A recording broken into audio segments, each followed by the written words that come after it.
morning, everyone. Welcome to Friday at the Base School. Hope you're having a good close to the week. Your friendly reminder that we've got 2 weeks, hard to believe, remaining in the semester. This weekend, as you sort of think about the 2 weeks ahead, think about next week might be a great week to check in with teachers, attend tutorial, and make sure you've got your game plan to finish strong. Speaking of starting strong, going strong, and finishing strong, I'm thrilled to introduce just a general awesome all-around person, a founding member of the Base School, alum class 2008, our registrar, and an amazing baseball coach, Daniel Rathman. Right, everybody. As Luke said, I'm Daniel, and if you spent any time around me, you know that I love baseball. I've never really shared why, though, so I'm going to use this morning meeting to do that, and I hope I didn't charge these baseball players too much for front row seats.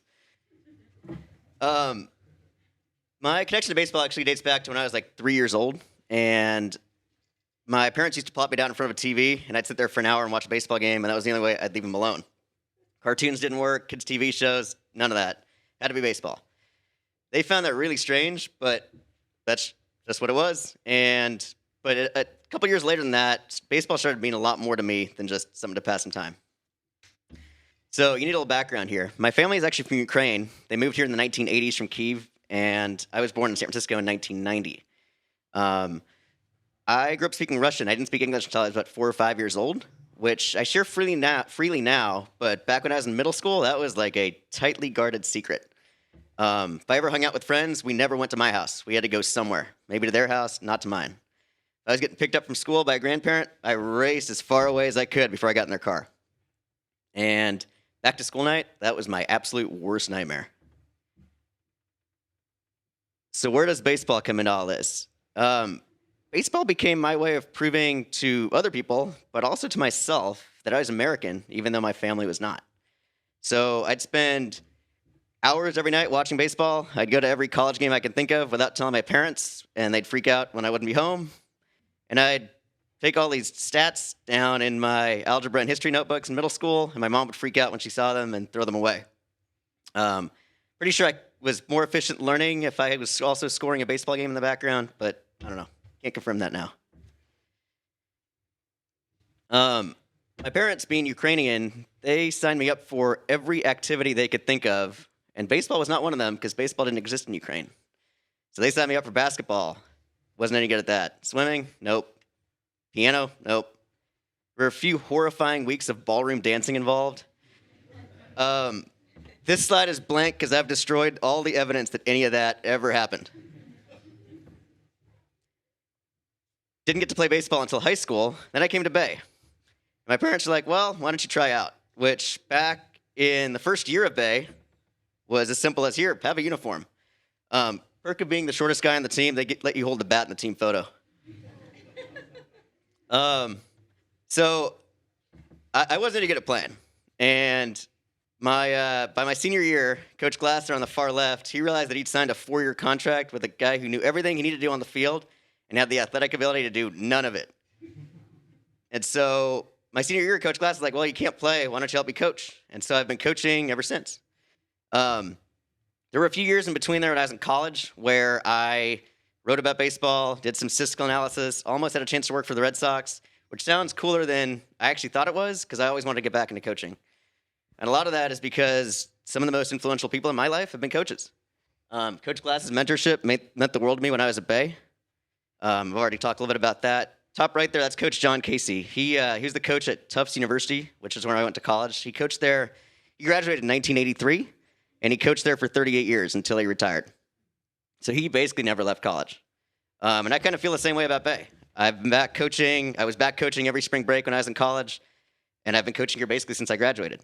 Coach Casey used to say that his baseball team was, and this is a quote, my little corner of an effed up world. He felt like no matter what was going on in the world, he could make it right in his baseball program.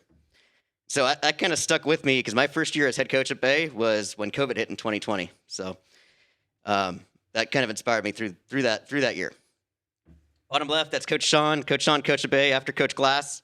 He was here about 8 years. I had a chance to coach with him, and he was back coaching with me for a game this spring. That was really cool for me. I learned pretty much everything I know about practice planning and getting the most out of your team from Coach Sean. And then that's Coach Sheets, bottom right, Jeremy Sheetinger. I've never met him, but he got me through COVID. His podcast, I spent hours listening to that. He interviews coaches from around the country. Learned probably more from him than from anyone I ever have about coaching. Coach Sheets likes to say that baseball coaches will share anything with anyone at any time except their signs. And I'm really proud to be a part of a community like that. This is our team this year. Coaching at Bay is really special to me because it's where I first got the chance to play baseball, and it's where I first kind of had the idea of coaching come about for me. It's also the first place where I felt comfortable sharing that I spoke Russian. And I actually don't remember what it was or when it was that happened, which probably means it really wasn't a very big deal to begin with. But these days, it's really important to me that on my team, we have to be a family, and nobody can have to feel like they have to hide something from anybody else on the team. So things kind of came full circle for me last Sunday. My mom does a lot of work with a nonprofit called Nova Ukraine, which does advocacy work on humanitarian aid in Ukraine and strengthening democracy there. It's obviously a really pivotal time in Ukraine's history with the war going on. And so the A's were nice enough to invite their whole organization to attend the game on Sunday. And that guy on the right, his name is Nick, to throw out the first pitch. He's the co-founder. So I got to spend a few hours with a bunch of Ukrainian people who had never basically seen baseball before and try to explain the game to them, which, again, kind of brought me full circle. So baseball, thinking back, started as my way of hiding something about myself. And now it's my way of sharing everything I can with Bay. So as I start to wrap up, I want you to think about whether there's anything you hold back from sharing. Anything that you maybe don't bring to the Bay community that we're actually ready to hear, be excited about, and support you with. So I'm going to leave you with that thought. I want to thank everybody for listening, and hope to see you at Senior Day this afternoon at Pullgate Field. Good morning, everyone. Thank you, Daniel. Thank you again for that. Thanks for sharing your diversity and what you bring to baseball and coaching. I have kind of assisted coaching occasionally, but I'm always impressed with people who find their passion. So that's exciting. So let's give him another round of applause.